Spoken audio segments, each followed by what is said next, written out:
We got the clap. Young Ryan Giles. Young Ryan Giles has just saved us.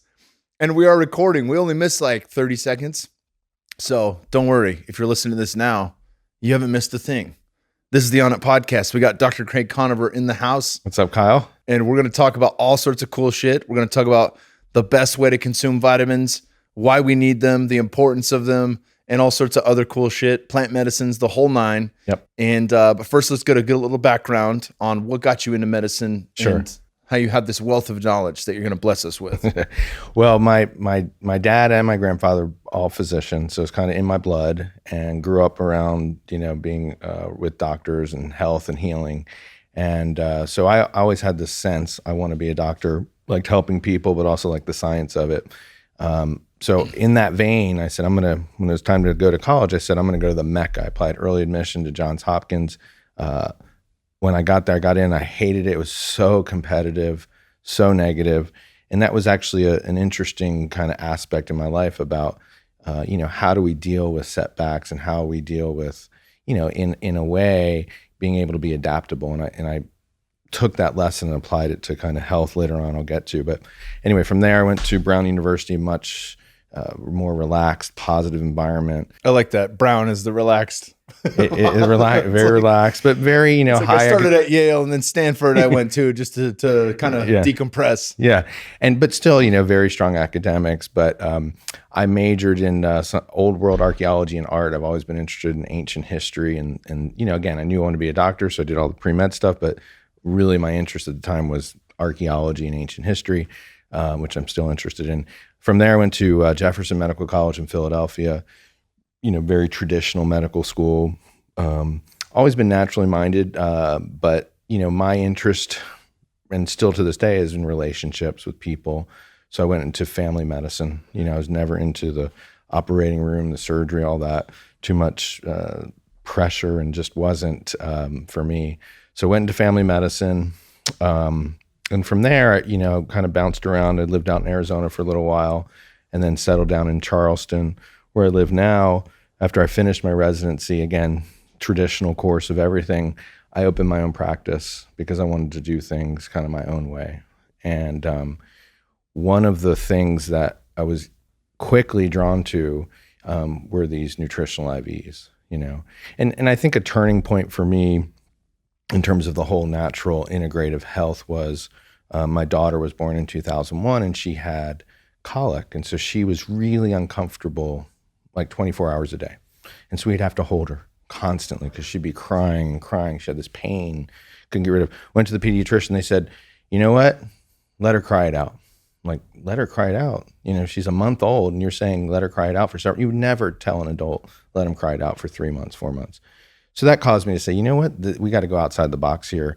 There's something else. I came from this very conservative, traditional medical education where, frankly, it's the pharmaceutical model. It's all about drugs and zero about nutrition, exercise, fitness, any sort of other health modality. It's all about pharmaceuticals, 100%. And so that, that was a little bit tough to kind of venture off. But once I did, I realized, oh my goodness, this is almost a joke. Like, there's a whole world of health and healing that we've ignored completely in modern medicine. And it absolutely sucks. And I think what's good is people now are starting to wake up to that they don't want to just take a pill. So that kind of got me on that path of thinking outside the box, at least.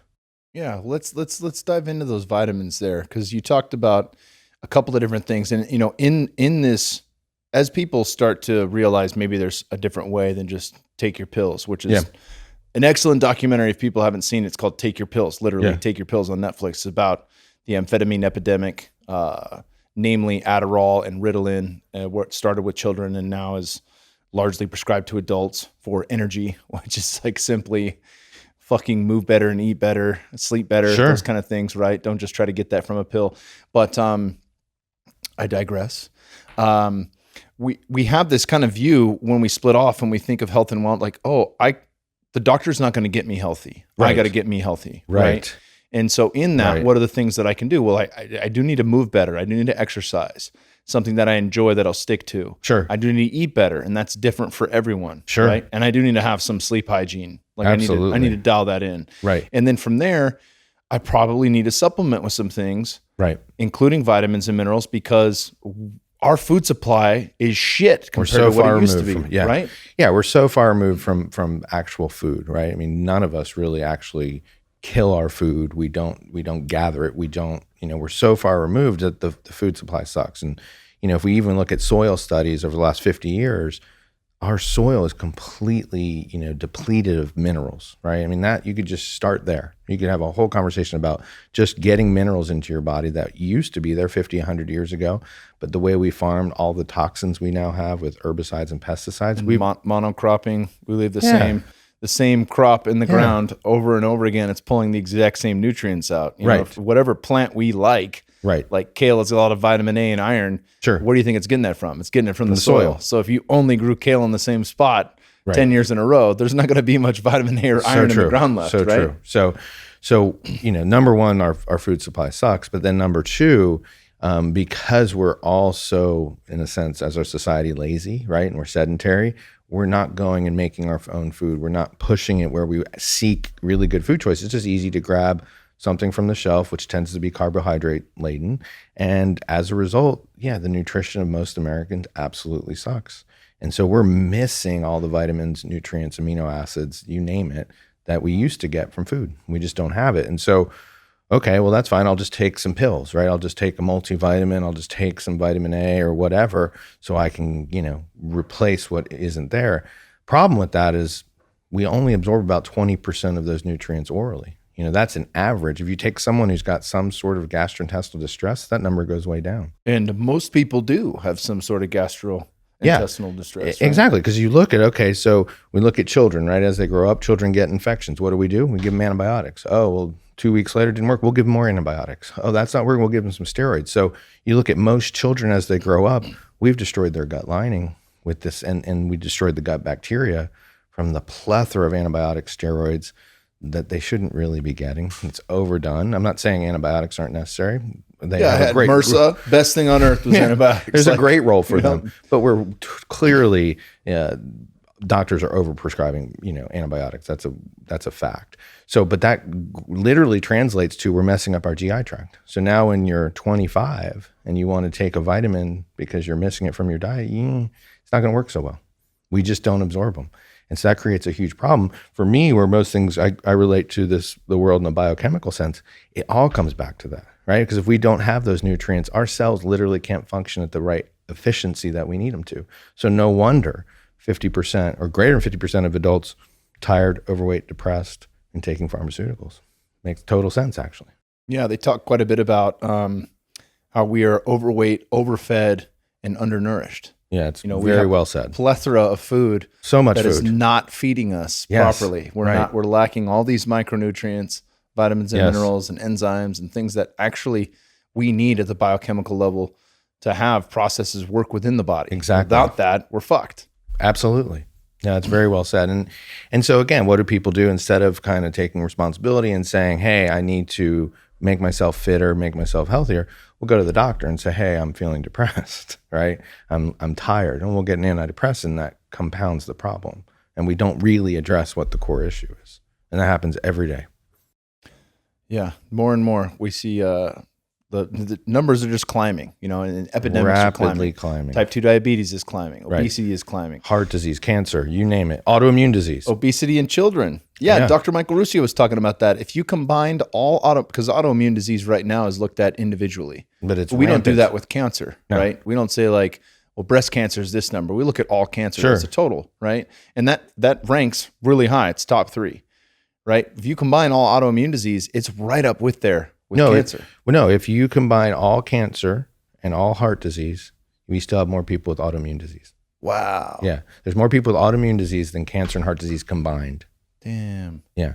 And that's because there's so many different variants of autoimmune disease, but it's running rampant. It's taking off like an epidemic. I mean, if you look at just, I see a lot of women with Hashimoto's thyroiditis. That's become a huge epidemic where their thyroid enzyme doesn't work. We're building antibodies to it. And now their thyroid doesn't work well. They can't make enough T3. And then what happens? They get tired, overweight, depressed, right? And they get put on an antidepressant or said, oh, you need to exercise more, some generic advice, but it doesn't work. It doesn't fix the problem. The problem is somehow their immune system messed up and now they can't make thyroid hormone. But that's an epidemic. I mean, women starting at age of 30 need to be on the lookout for that. It's a huge problem. It's a big one. So what do you still work now currently out in South Carolina? In Charleston, right? And you have a practice there? I do. And then you also do fast vitamin IV. Yeah, so to touch on fast vitamin, so I started getting into these nutritional IVs early in my practice. At that time, this was a long time ago, the people who would choose to do this were people who were sick, right? People with chronic fatigue, people looking to do IV chelation, something that wasn't just they wanted to feel better, it's they were really not feeling well, they had the flu, whatever. And I used to do a lot of calcium EDTA chelation. That protocol is a 3-hour protocol, takes a long time, you have to sit there. I got my hands on the European protocol, which called for direct administration of calcium EDTA, no diluting. That's a 10-second push. And when I started doing that, I realized, you know what? People felt better, their labs were better, and they much rather be in my office for 3 minutes versus 3 hours. So that got me thinking, you know, these IVs work, right? We know that they work and people are familiar with it. If you get an infection like pneumonia, yeah, you'll be put on a Z-Pak or some, you know, outpatient antibiotics. Well, if that fails, what happens? You got to go to the hospital. Why? To get IV antibiotics. Because intravenously, we get 100% absorption 100% of the time. So we know IV stuff works. So I started thinking, there's got to be a role for being proactive with giving people nutrients for people who are well, who want to be super well. And so I started doing testing in my office with my patients, coming up with different nutrient formulas, you know, changing around the different vitamins, minerals, amino acids, and so did testing, what works, what doesn't work. And I did that for years. And what I found was interesting. I found that when we, you know, the typical nutrient IV, we take a bag of fluid, we add some nutrients and it drips in. And that's what, 95% water, 99% water, and it drips in slowly. What I found is if we flip that script, if we give mostly nutrients and only a little water and actually give it quickly, we get a much more robust response. And so that's what we started doing. And so we give these fast vitamin IVs over a minute or so. And most doctors who I talked about this are like, oh, you can't do that. It's not safe. You know, you can't push things. And it's like, well, we do, and it is safe. We've never had an adverse reaction, never. And that's because we've tested this. You know, we've tested these nutrients and these formulas for years and years and years on thousands and thousands of people to know that this actually works and it's really safe. And what we find is that not only do people get a benefit, but they can do it on a routine basis because they come into the office for 3 minutes. I mean, anyone can find 3 minutes, right? You're not sitting there for an hour, 2 hours, 3 hours. You're literally in for 3 minutes. And so what I tell people is if you eat broccoli once a month, yeah, you'll get the benefits of broccoli once a month. But if you start eating it twice a week, all the better. Same thing with these IVs. If you start doing this on a regular basis, watch out, right? I mean, your health is going to skyrocket. So yeah, we basically give ourselves the building blocks for yeah. whatever is ailing us to heal. And Absolutely. if we're already in a good spot, which I'd like to think of myself, yeah, then we take it to another level. Totally different level. And I've had the great experience of being able to work with you and use some of the fast vitamin IV pushes, and I've had a world of difference. I mean, just yesterday I had the 1-2 punch of the NAD plus, yeah. which I want to get into with Sure. you, as well as the fast vitamin IV. And I had a brutal squat workout for the first time in over a month, expected to be limping today. Yeah. And I have no muscle soreness. Nice. I mean, I feel like $1 million. Yeah. You know, just an amazing Excellent. outcome from the workout. Yeah. And it's not necessarily super complicated, right? It's just giving the building blocks that we need, but we're doing it in a way that kind of flies in the face of, oh, it has to be done. And that's like modern medicine, right? Like the whole educational system is built upon, well, someone's got a complaint, then we must give them this medicine, right? And that's time tested over the last 50 years, but I don't know if that really works. I mean, it doesn't really work. We see that with the opiate epidemic, Yeah. right? It's like malpractice if you don't give someone who's in pain Sure. pain medicine, Right. right? Yeah, It's complete bullshit. absolutely. And touching on what you said earlier, I forget, it was the CDC or somebody published, it takes on average 17 years for medical practice to adopt Yeah. what was published in a peer-reviewed journal. Right. Like 17-year lag time Right. for shit that's out that we know to be true, Right. for them to adopt it and actually use it in practice. Crazy. That's too long to fucking wait. Right. But that's what we're hung up on as a society is, oh, if it's not in some sort of double-blind, placebo, randomized controlled trial, then it doesn't work. I mean, I hear that all the time when I talk to people, even simple things like vitamin C. They'll say, oh, it hasn't been tested. Yeah, it's been tested for thousands of years. It's a vitamin, Like we don't need to put it through the testing that we're used to that the pharmaceutical companies want us to, you know? Yeah, they're inventing some shit we've never seen before. It's Right. not in nature. It's alien stuff, right? Yeah, we should have a deeper look at that. And some of those things like GMOs and glyphosate should probably be tested and held under a little bit more I scrutiny. totally agree. Right? Right. So, but those, you know, they've got big money. They get pushed through a little quicker. Right. And then some of these things that we know to work that have already been around for a millennia, they want to make you go through every loophole to get it through. Right. So as a society, we're kind of we're at an interesting fork in the road because we need pharmaceuticals, right? I mean, they work in certain time limited instances. Great if you got strep throat or something that you need an antibiotic. Great in life-saving times that you need things to raise your blood pressure if you're critically ill. But that's not how we're going to get well. And that's not how we're going to push the envelope for really, working on our optimal fitness and performance. And the trouble is that our society, sees doctors as kind of, oh, they're the ones who are in charge. Most doctors don't know anything about anything outside of the pharmaceutical world. They just don't. So yeah, if you're sick, go to a doctor. But if you want to be well, I don't know if the doctor's the person you need to be seeing. Yeah, it makes sense. Most doctors don't look like you. I don't see a lot of muscle on doctors. So, like they're not, it's kind of hard to take workout tips and advice from somebody that doesn't walk the walk. It's true. Right. It's really true. So what I do is I just tell people, I just think I have more tools in my toolbox, right? Like I'm happy to prescribe a pharmaceutical if we need it, but there's a plethora of things that you could try that you probably should try if you really want to get well. And, most people embrace that. Yeah. I'm digging it. Yeah. Well, let's jump into NAD because this is something that I did recently on one of the biohacks for the week through Onnit's main page and social channels. And it's fascinating stuff. I've been talking with Ben Greenfield, who's a buddy of ours. Yeah. And it is truly fascinating. So can you break down a bit of this for people in a bit more contextual way than I was able to in 30 seconds on social media? Yeah. So NAD is really exciting. It stands for nicotinamide adenine dinucleotide. It's a vitamin B3 derivative, right? So two dietary sources of NAD are niacin and tryptophan. Niacin's more direct, tryptophan we recycle. NAD plus was really first discovered in the 1930s. And at that time, it was found to be helpful for two big things. One was addiction, and the other was schizophrenia. So there was small studies published where doctors would give NAD plus to patients for both of those conditions and have great results. But like most good things in health and wellness, they were ignored. There was no profit to be made from a naturally occurring substance, so largely ignored for decades. Revitalized in the 90s in Mexico, where people would go for addiction help. They'd get 10 straight NAD plus IVs to help cure their addiction. And what NAD, the main role that most people are going to be familiar with, if you go and Google NAD now, you'll see its role with addiction. That's only one small piece we're finding, but it really does turn off cravings. I mean, it's quite phenomenal. We've treated people with alcohol addictions, opiate addiction, benzos, Adderall, you name it, tobacco, and within just a couple treatments, their craving is completely gone. It's amazing that way. So it really does work well for addictions. But there's so much more to NAD, and that's what we're finding. So NAD is the rate-limiting substrate that our mitochondria uses to make ATP energy. And so the way I think about it is anything we need to do, whether we think a thought, move a finger, we need ATP. We have to make energy. So if we have to make energy, we need NAD. And what we know and what we're learning now is as we get older, as we stress our bodies out, and some people who are more genetically susceptible, we just don't keep up with NAD demands, right? It's just like hormones, right? For men, as we get older, we make less testosterone, right? If we don't have that testosterone, we can't do the things we need and want to do. Well, even more basic than that is NAD, right? Like it is the stuff we make energy from. And so as we live our lives, we're running out of NAD.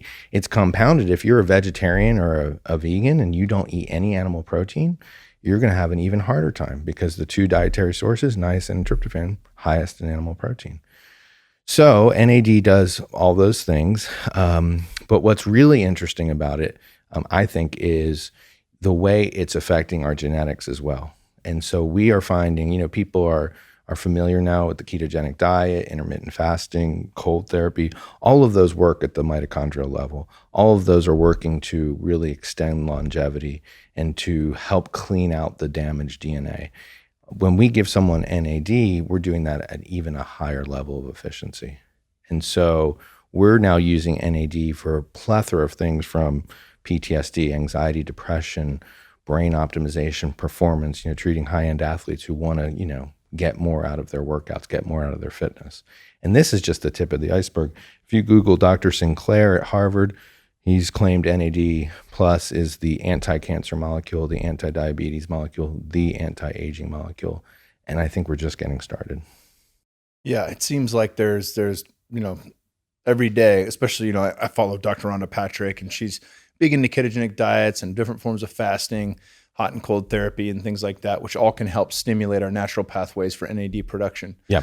But quite a bit of research keeps coming out on NAD and what its many uses are. Yeah. But we can take something. One of the things that really drew me to this, and I was telling you about this, was I did this telomeres test that tells the biological age versus the chronological age. Right. And it showed that I was 41 years old on the inside versus 35 years old, having gone around the sun. Wow. How many times I've been around the sun, right? Right. And Greenfield did this, and he was 36 years old on the inside as a 34-year-old chronological man. Right. So I'm like, if this Iron Man who's done it all right his whole life is 2 years older on the inside, right, where am I at? Sure. But there's a ton of stuff coming out, in the anti-aging space and longevity space, right, that shows the direct impact of NAD with telomere length. Yeah, and the way I think about it is when we give someone NAD, and let me clarify, what most people are going to come familiar with, again, is an oral supplement. So Dr. Sinclair at Harvard has created a brand called Elysium, where they've done some work to say, if we give you an NAD precursor, we're going to make more NAD. The data is far from great, and the results are not that great. So, but they've done a good job marketing, and people will say, "Oh, I'm going to get this Elysium. I'll take it every day. I'll help myself out." And most of their studies have been done on older populations, not healthy individuals that are young. Right. What we're talking about here is giving intravenous NAD plus. And again, going back to that same thought process, when you give something intravenously, your absorption is just tremendously higher than oral. So our results are going to be much more profound, and honestly, that's what we see. But when we give someone NAD, we increase the NAD to the NADH ratio, and that stimulates something called mitochondrial fission, which helps to cleave the defective mitochondrial DNA and that we've occurred through our lifetime, which is making us healthier and actually leading to turning back the clock. I mean, that's where the anti-aging comes in. That's the exciting part. So when someone gets NAD, it's actually an uncomfortable feeling. And what we postulate, people get stomach cramping, you get a little headache, you can get some chest pressure. What we think is happening is that negative energy. We're actually taking that, again, defective mitochondrial DNA and cleaning it out. And as more people, as you do more and more NAD treatments, the treatments become less painful, less uncomfortable, but we'll never get to a point where we can do it all without any pain, right? We'll never be able to keep up with all the damage we occurred through decades of living. At the same time, when we stimulate mitochondrial fission, it takes about 24 hours, but we also then accelerate what's called mitochondrial fusion, which is helping our cells make bigger, better, stronger mitochondria. And that's where things get really interesting, because then we can really make more ATP at a higher efficiency, which is going to give us much more energy. Bigger, better, stronger workforce, right?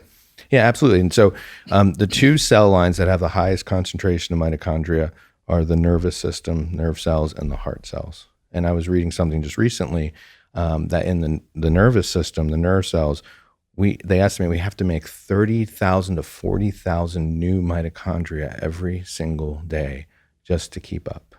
Yeah. That's a lot of mitochondria. So we're not talking one mitochondria per cell. We're talking millions per cell. And so NAD therapy, again, ketogenic diet, all these things, intermittent fasting are great. They're great additions, but they're not going to be as robust as doing NAD. Adding NAD into someone's therapeutic modality, you're going to get much more out of it over time.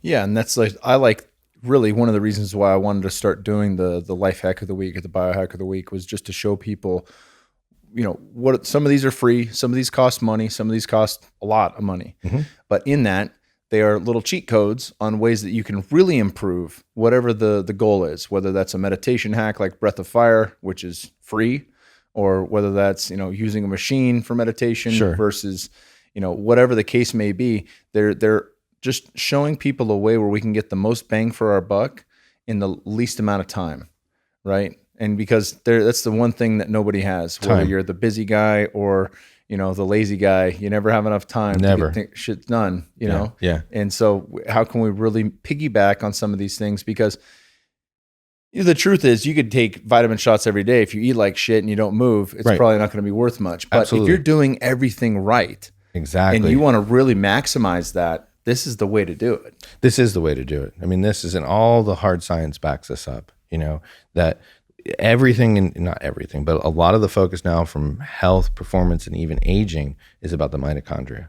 And the most potent mitochondrial therapy is going to be intravenous NAD. I mean, that's just a fact. And so even if you were able to do it once every 3 months, you know what I mean? Or whatever the frequency, you're adding that to the regimen. People who are really serious about it and are serious about, okay, I do need to spend some money and time, energy on this, they'll do it once a month, and they'll keep up with it, and they're having amazing results. So, yeah. What have you seen at your practice in terms of people coming in with different ailments and things like that? I mean, it's been extraordinary. I could spend the rest of the day telling you stories. I'll tell you a couple quick stories. I had a patient, she's in her late 30s, was on Adderall for years and years and years, had an addiction to alcohol years ago. Busy mom, 2 kids, stressed out like most of us are. So we decided that she should do a loading dose of 5. And she started on her 5 4th NAD treatments. 5 NAD treatments, as close together as possible. We usually do a loading dose of anywhere from 4 to 10 treatments. That just kind of gets people back on track. And then we move to a maintenance phase. Anyways, the 4th treatment, and I walk in and she was crying. And I said, well, what's going on here? And she goes, I am so overwhelmed. I said, what's happening? She goes, something is happening to my brain. I was like, well, tell me about it. And she said, I am so happy. And she said, I am so genuinely happy for the first time in a long time. And she goes, I love this. And she goes, I was not expecting this at all. And that's continued. It's things like little things like that. Another patient who she was addicted to heroin in her teenage years. I helped her back. This was over a decade ago. Super anxious, couldn't hold down a job, couldn't hold down a relationship. In her late 20s now, super just not functional is the best way to describe it. She did 1 NAD treatment. She emailed me and she said 80% of the anxiety she's had in her entire life is gone after 1 treatment. She's a totally different person now. She's engaged. She built a house. She has a job. And she does it, every now and then she keeps up with it. Another story is treating a Navy SEAL who'd been blown up 50 plus times, and the data on traumatic brain injuries or neurologic traumas is we're amassing a lot more of it. So anyway, he had been through all types of integrative and conventional therapies, was at Walter Reed Hospital for a while. That's a lot of damage to his brain. He had a couple main problems. One, he couldn't read because every time he looked at the book, his eyes would wander. Chronic daily headaches, fatigue, couldn't sleep. We did 10 straight treatments out in Colorado with him. After the 2nd treatment, he said he could read again, just like that. And to this day, he's doing so much better. And he does it every now and then. But it just provides, the way I think about it, it provides this healing energy. You've given these cells energy to finally work, that now your neurotransmitters work more efficiently. And literally what people come back and tell you, they feel like their brain is getting bigger. They feel like their brain is getting rewired. And their perspective on life shifts, and unlike really any other therapy, it provides a meaningful transformation for people. Yeah, and it's lasting. That's the thing that I noticed because I did 8 in a row to start. And we kind of had a who's who. I love to fucking name drop when I can. But Lance Armstrong was here, Tim Ferriss, a couple of Lance's teammates, my buddy Cal. And it was really cool to get in, not only to sit with those guys for an hour each day, but also to go through that treatment because it isn't fun. No. The first few are definitely harder than as you go through the rest as it progresses. But yeah, it was cool to see across the board because, I look at Tim Ferriss as maybe one of the ultimate self-described guinea pigs. Sure. A guy that's willing to test shit that's science-backed. He's not going to fucking put himself under some weird stuff that hasn't been backed by science. But at the same time, Lance has just put his body through the ringer from all the Tour de France's. And, say what you want about PEDs and all that shit. It doesn't matter. Like everyone in that sport was doing that. And so he was the best of the best, period. And he also put himself through something that is damn near physically impossible to do. So to see what his results are and to kind of piggyback and bounce those ideas back and forth off people. And I myself have had tremendous amount of TBI and stuff from fighting and football since I was 10 years old. So to feel that difference, that shift, and then also to see it last, that's where I think it really makes a big difference compared to other treatments, because it's not something where, like, we look at this difference between something that you and I were talking about earlier today, the idea that I'll need to take this pill for the rest of my life, right, every day for the rest of my life, versus I can have this a few times and it'll really change me, and then I can just do some upkeep here and there, exactly, to stay leveled up. And what I think as a whole, what I noticed early on with IV therapy is it makes a shift for people, and it gives them momentum. And when they get that momentum, then they're buying into other things that they can personally empower themselves to do. And I think that is what's lacking for most people. They don't feel that sense of empowerment. They feel helpless, like, oh, I've got these bad genes, or, oh, I'm overweight, or I've got high blood pressure, whatever it is. And they don't feel empowered. And they say, oh, I got to go to the doctor. He's got to guide my therapy and give me 6 pills. And that's the only thing I can do. And the doctors are thinking, well, just take your pills and eat better, whatever that means. And it's so non-individualized. What these IVs do is they give people some momentum. I had another patient, he's diagnosed with chronic Epstein-Barr virus. He had low testosterone, low thyroid. But I said, before we handle any of that, let's give you NAD and kind of get you back. He did 4 treatments in 1 week, came in with his wife, and his wife was crying. She's like, he's back. Like, it's amazing. Like, he got that momentum, and it was very quickly. That's what's so cool about it. And yeah, you look at Lance, arguably the greatest athlete on the planet, who, those cyclists, I mean, they chew up their mitochondria more than anyone. They just beat themselves up.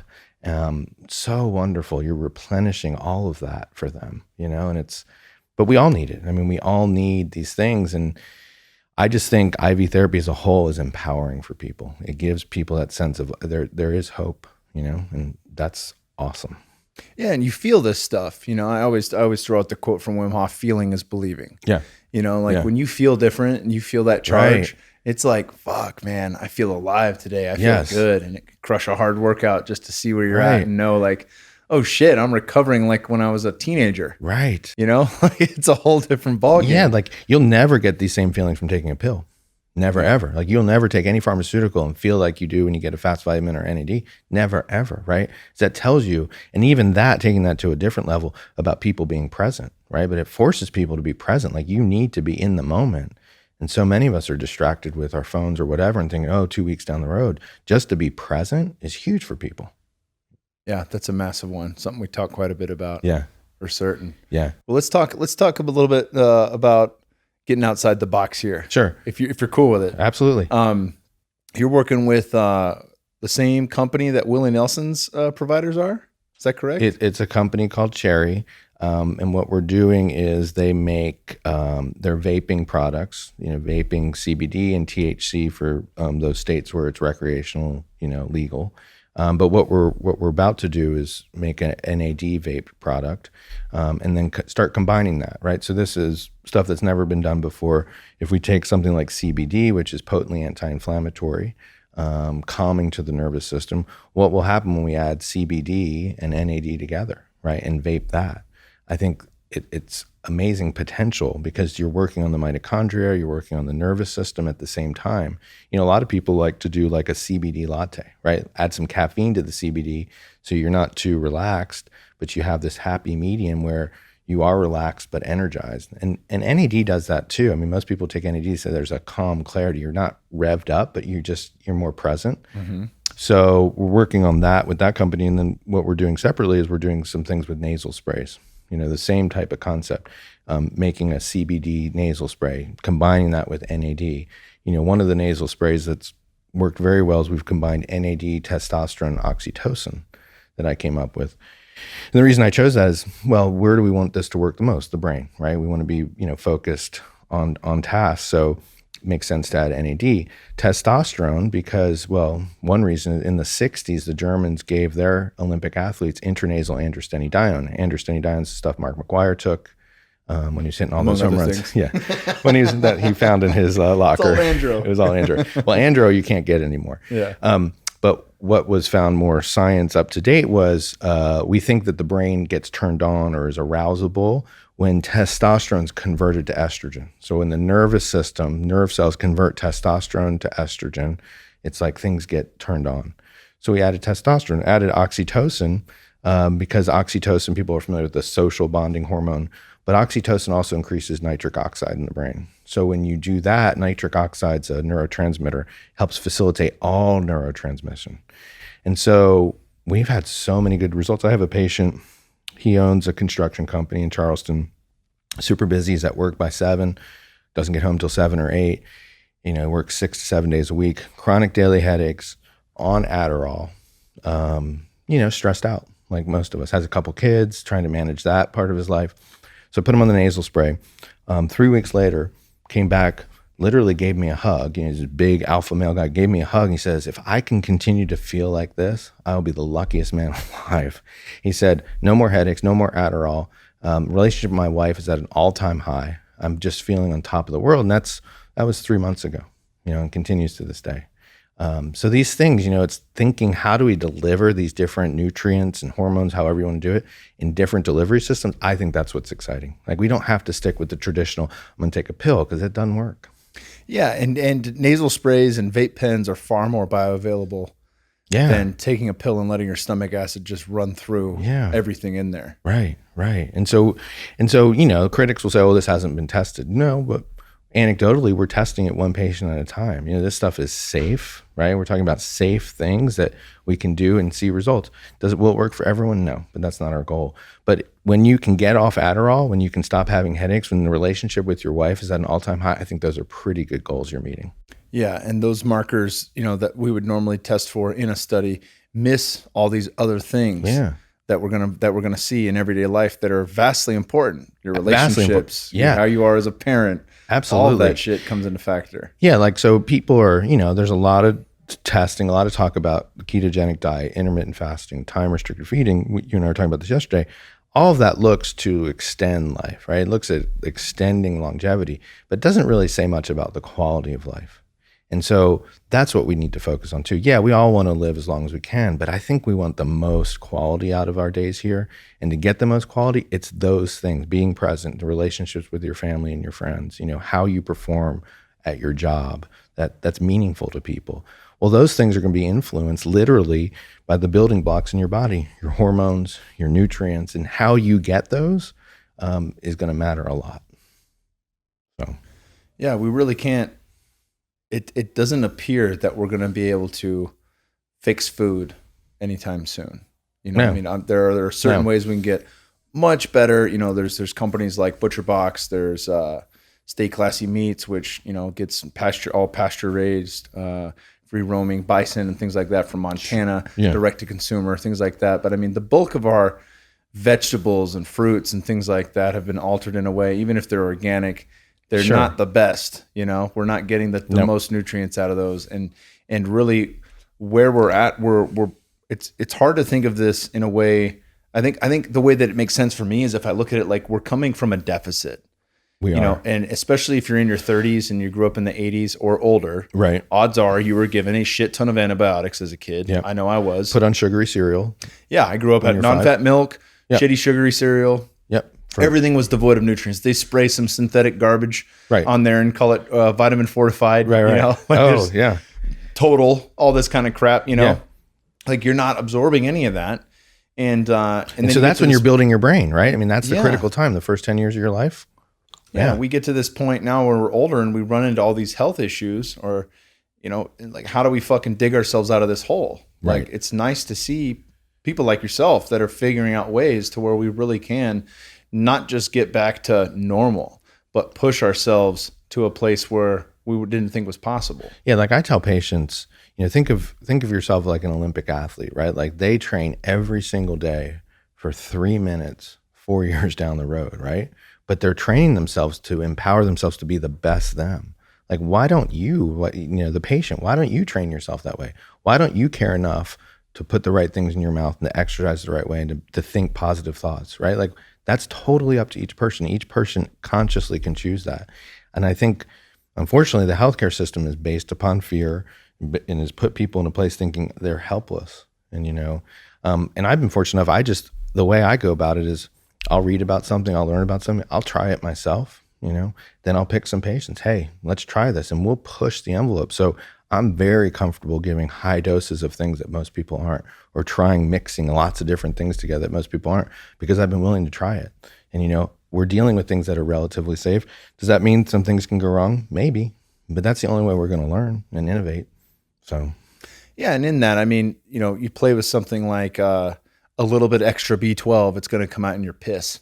Big deal. Big deal. Like, it's not like you overdosed on Prozac or something. Right. You don't really have to worry about too much there. You don't. But if you look at the mainstream media, they're talking out both sides of their mouth. They say vitamins don't work, and then they say vitamins are harmful.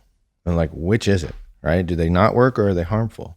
No, they work, but people are wasting a lot of money, taking things that they don't necessarily need to. And so if we can just continually, test things out and develop these protocols where people can be, much more selective and efficient, all the better. And that's what we're trying to do.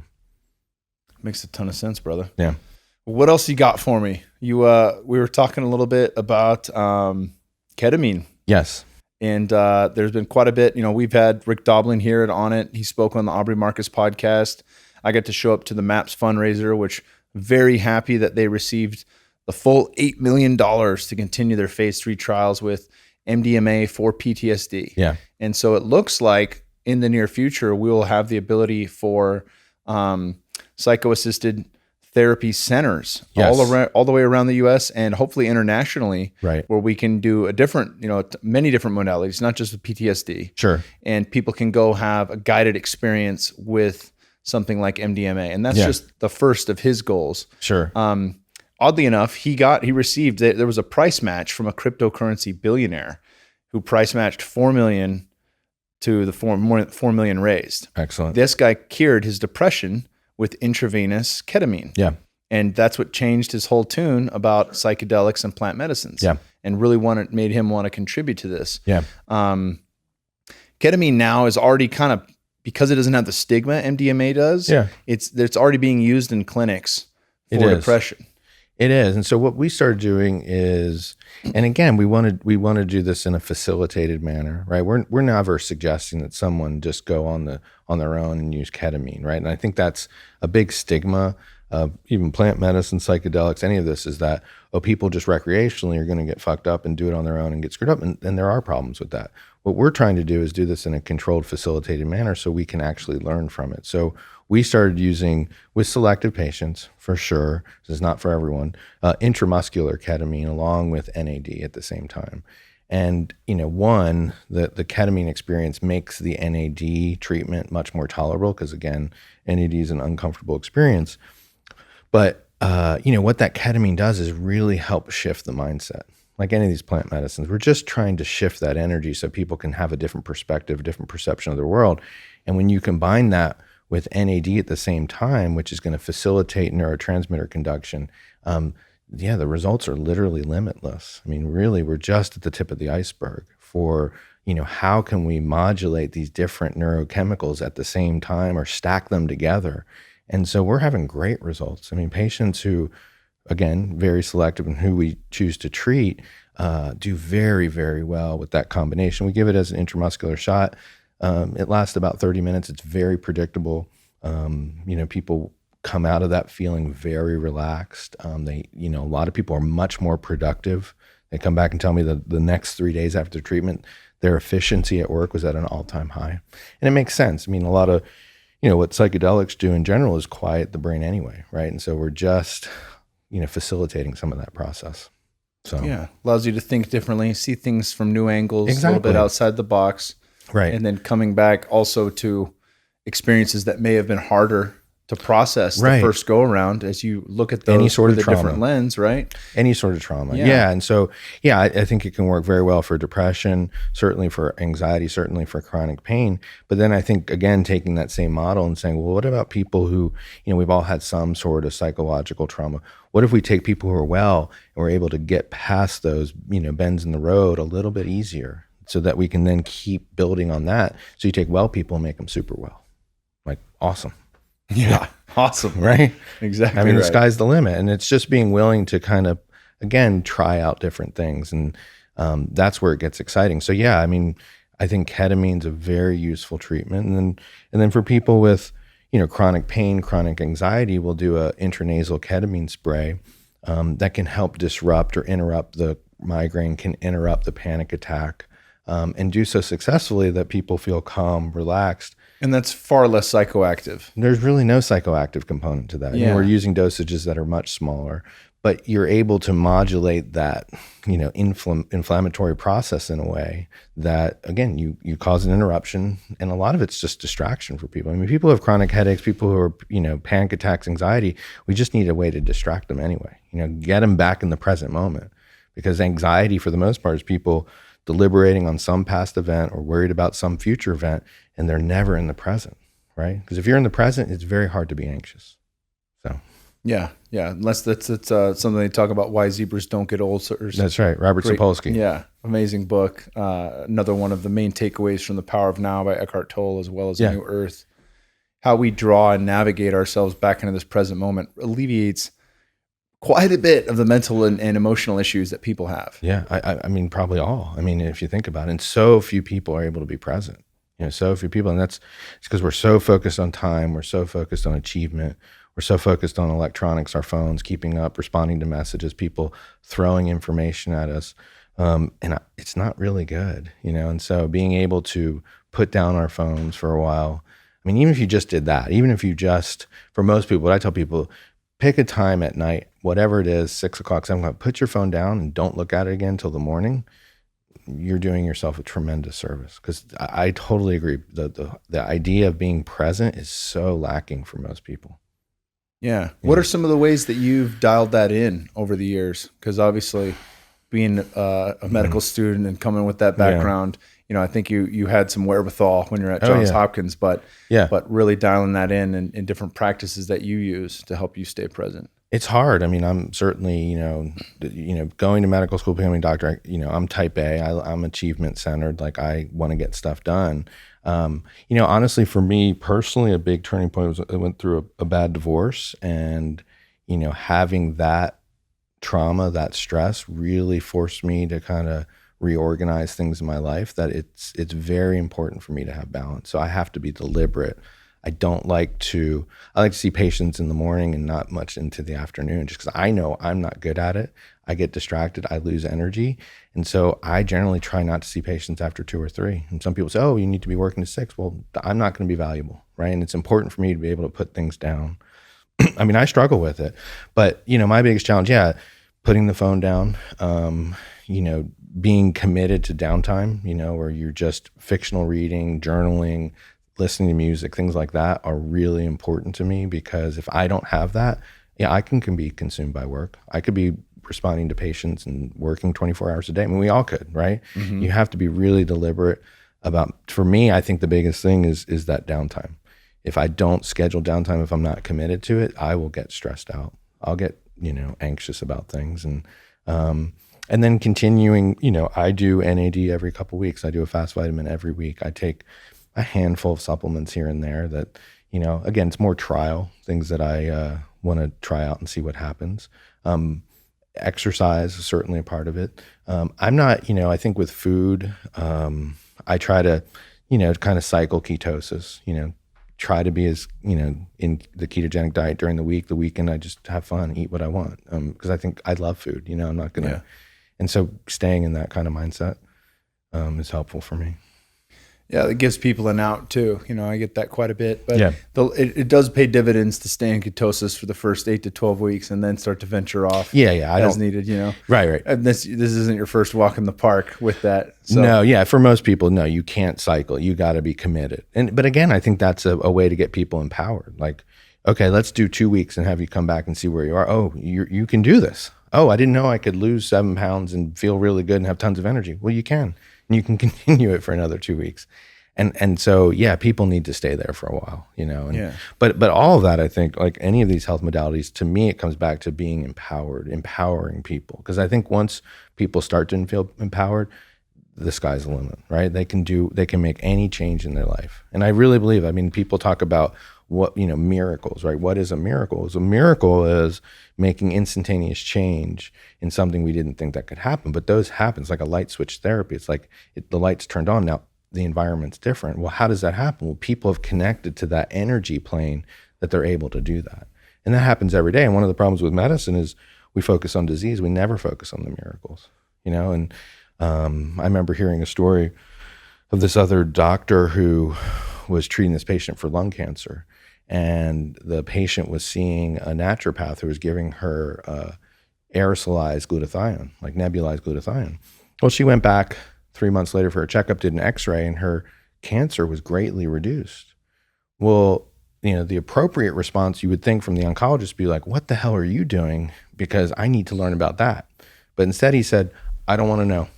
I don't, whatever it is, I don't want to know. And it's like, that represents the medical model. Like, whatever she's doing is working. We should focus on that, but traditional doctors don't. Yeah. If it's in there, I think they're kind of bottlenecked through that model of medicine. Yeah. Right. Yeah. They're not allowed to figure out shit that works outside of what's in their wheelhouse. No.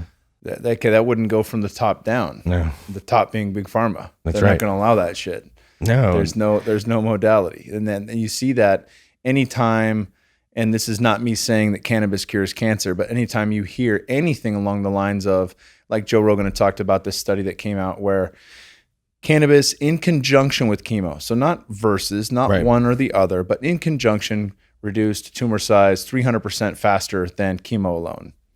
And awesome. you still get fucking pushback about, well, cannabis doesn't cure cancer. Look, we didn't even say that. Right. Nobody's saying that. Right. We're just saying like together, right? Fasting helps together with chemo, sure. right? Like there's things, maybe there's some other things we can add in that would be of great benefit to people. But if there's no money to be made there, and if it's not coming down from the company from the that's pharmaceuticals, it's never fucking getting told. It is. But I mean, we have cannabinoid receptors in our brain for a reason, right? Like that's how we were created. So we need to figure that out. We don't need to ignore it and say, oh, you can't use cannabis because it's bad. No, we have them for a reason. And it's actually tied into our whole cortisol and stress response. And when I think about when someone gets cancer, that's a wake-up call, right? Like that's telling you you've stressed out your body to a point where it's no longer working. You need to reset and figure out and ask all the hard questions so that you can, go about your life in a completely different way. That's what cancer is. It's not just, oh, you took a hormone and you got cancer. No, it's you've been living life not authentically on some level. But why shouldn't we explore cannabis, right? Like why shouldn't we explore everything out there on this earth to help us improve all of our lives? Yeah. Yeah. Especially with cancer, because we're not figuring shit out. It's not like we've got this thing dialed in and we're seeing less and less cancer. No, we're just seeing more and more cancer. Yeah. Yeah, no. And if it's up to the pharmaceutical companies, we'll never figure it out, right? Like it's not in their interest to figure out cancer. It's not in the interest to figure out depression. It's not. It's in their interest to keep you depressed and just close to baseline. Like I feel a little bit better, but I'm still not myself. Right. Cool. Let's add in one other product. Exactly. And you have to be a part of this medicalized system where you keep taking pharmaceuticals. You don't make any progress. I mean, I see patients literally every week who've been on antidepressants for years. And they're like, I'm like, well, what are you taking? Oh, I'm taking Lexapro. What are you taking that for? I was depressed about 6 years ago. So why are you still taking it? The doctor keeps prescribing it. That's like, they don't even think about it. Like, how about we try getting you off? Let's give you 5-HTP tryptophan. Let's work on cortisol, testosterone, whatever, and actually get you feeling much better without relying on something that you likely don't ever need again. But, you can't talk about that. So. Well, fuck, man. It's been excellent having you here. Well, thank you. Where can people find you? I know we're going to be, first of all, let me say before we get to the social media stuff and your websites, it has been an absolute treat having you here. Oh, well, and thank getting you. to partner with you guys at Onnit. We have now opened this up to the public. So if you're in town, obviously this is just in Austin, Texas, but we plan on rolling out quite a few more Onnit gyms. And you guys are available at other locations, correct? Yeah. So, I'm in Charleston where I see patients, and then the Fast Vitamin, we're just started partnering with Onnit, which we're super excited about. And then we have multiple practices across the country that use the Fast Vitamin IV. And, getting to your question, you can find us at koniverwellness.com. You can find us at fastvitamin.iv.com. Those are the two places. We'll link to those in the show notes. Yeah. And you're on social media, Instagram? I'm on Instagram, Fast Vitamin. Okay. Yeah. Facebook, Fast Vitamin. Yeah. Awesome, brother. Yeah. Thank you so much. Hell It's been great getting to know you and working with you. Hell yeah, brother. Much more to come. Yeah, absolutely. Thank you. Awesome.